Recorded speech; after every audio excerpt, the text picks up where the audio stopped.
আসসালামু আলাইকুম। আজকের ভিডিও মজা আরা চাইমদে টোবাকু তামাক জর্দা সম্পর্কে। এখনের সময় মাঝে হাজ করি মানুষ সকলে হন ধরনের তামাক জর্দা অকল বেশা বেশি ব্যবহার করে আর তামাক জর্দা বেশি ব্যবহার করার কারণে হন হন বিয়ার আমক কলিত পারে কি সমস্যা কল তাহা দিতে পারে এ বিষয় আজকের ভিডিও মাঝে বিস্তারিতভাবে আলোচনা করা হইব।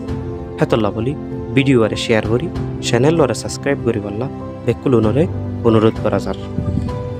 এখন সময় বেশা বেশি তামাক জর্দা ব্যবহার করে দিন কি বলি হইলে 1 নম্বরত সিগারেট বা বিড়ি, 2 নম্বরত সীসা, 3 নম্বরত জর্দা বা জর্দা সহ পান, 4 নম্বরত হাদা ফাদা, 5 নম্বরত গুল অথবা হুক্কা ইনরে বেশা বেশি ব্যবহার করে।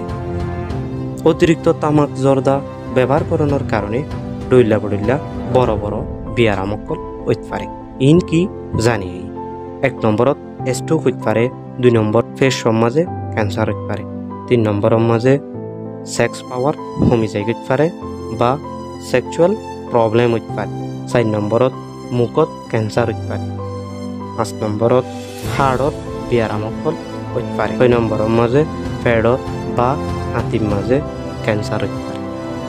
হেতলা বলি ডাক্তার কলে বেকুলনরে রিকোয়েস্ট করে দে টোবাকু তামাক জর্দার তুন দূরে থাকিওরে ইন হানা হমায়ানি বললা বেকুলনরে রিকোয়েস্ট করে। টোবাকু তামাক জর্দা যদি হানা হমায়ানিতে যদি হইলে এই ধরনের বিয়ার আমকলতুন বাঁচন খুবই আসান। অতিরিক্ত তামাক জর্দা হওয়ার ফলে এ ধরনের বড় বড় বিয়ার আমকল হইরে মানুষই বা মারা পর্যন্ত যাইতে পারে। হেতল্লা বলি ডাক্তার কলে রিকোয়েস্ট করে দে তামাক জর্দা তুর দূরে থাকি তামাক জর্দা হানা কমাই আনি বললা। আজি আর ভিডিও এ পর্যন্ত এন্দিল্লা নতুন নতুন ভিডিও কল ফাই বললা চ্যানেল সাবস্ক্রাইব করি ভিডিও শেয়ার